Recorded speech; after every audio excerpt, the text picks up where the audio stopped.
bapak saudara saya sendiri. Sehari sebelum dia meninggal tu, saya dapat berjumpa dengan dia sendiri dekat hospital. Saya sendiri tengok bagaimana keadaan sakaratul maut tu datang dekat dia tu. Dia beritahu betapa sakit dia sakaratul maut tu. Tetapi dalam masa yang sama, alhamdulillah dengan rezeki dia, dia sempat minta maaf dengan adik-beradik dia yang lain. Dia sempat call adik-beradik yang lain. Dia dah tahu dia nak meninggal. Dalam masa yang sama, sebelum dia meninggal tu, dia memang seorang tadarrus Al-Quran, hafiz Al-Quran lah. Banyak masuk dalam taringan Al-Quran yang lain-lain kat tempat yang lain. Tu masa sehari lepas tu dia meninggal. Masa dia meninggal, selepas saya pergi tu, esok tu dia meninggal.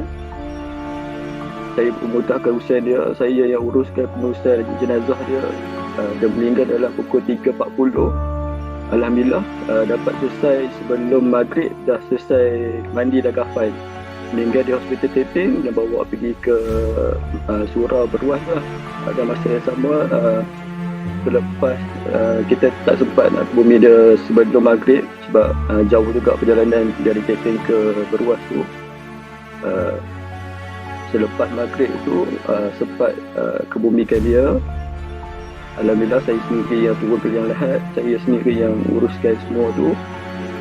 Sebab adik-beradik yang lain tak sempat nak datang sebab saya paling dekat dengan hospital. Saya uruskan sebab dia dah pesan kat saya, kalau dia meninggal, tolong pemudahkan urusan dia, tolong percepatkan urusan dia.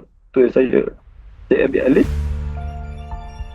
Saya ambil tugas tu, saya pemudahkan urusan dia. Dalam masa yang sama, masa dah ke bumi tu, Ustaz bagi talqin. Dalam masa talqin tu,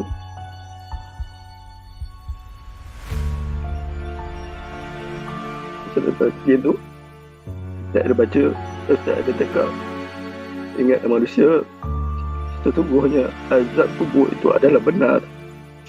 Azab kubur itu adalah benar. Dalam masa yang sama, saya dengar, dekat telinga saya, bunyi orang minta tolong. Orang tolong. Bunyi tolong. Memang jelas kat telinga saya. Memang jelas. Tolong. Bunyi. Tak bunyi lagi. Ingatlah kita. Ingatlah. Buat. Bahasanya azab kubur itu adalah benar. Keadaan kat situ memang gelap lah malam sebelum isyak. Dalam kawasan hutan. Bunyi kat belakang surau.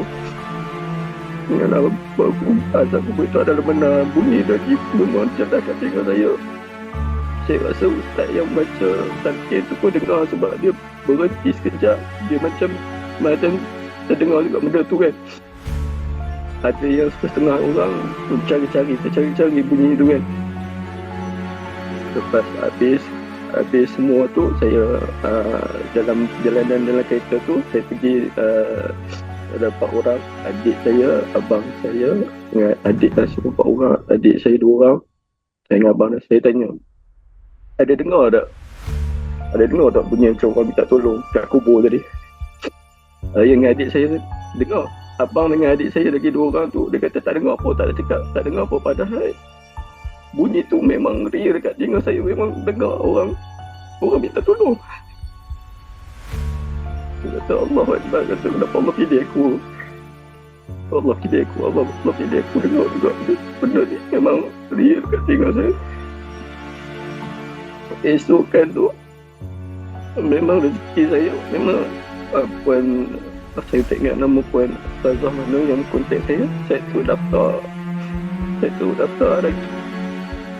Masa yang sama tu memang saya tak ada duit langsung saya tu tak ada duit. Jadi tu Allah uji saya tak ada duit. Lepas tu saya nampak, memang alhamdulillah dengan rezeki Allah bagi kat saya. Sebelum ni saya ada simpan golfa.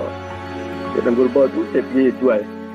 Saya tak cerita kat siapa-siapa tadi. Ini saya cerita kata kat Ustaz Abizi pun saya tak cerita benda ni.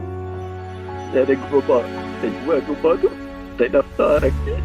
Saya nekat apa yang ada, tak apa, dia dah tak tahu kata. Aku dah dapat Quran RM1,499. tak apa, macam mata walaupun tu bercari tak apa, tak ada masalah, saya memang nak cari Al-Quran. Dapat jual apa, saya dapat jual goalball tu, saya cukup, alhamdulillah.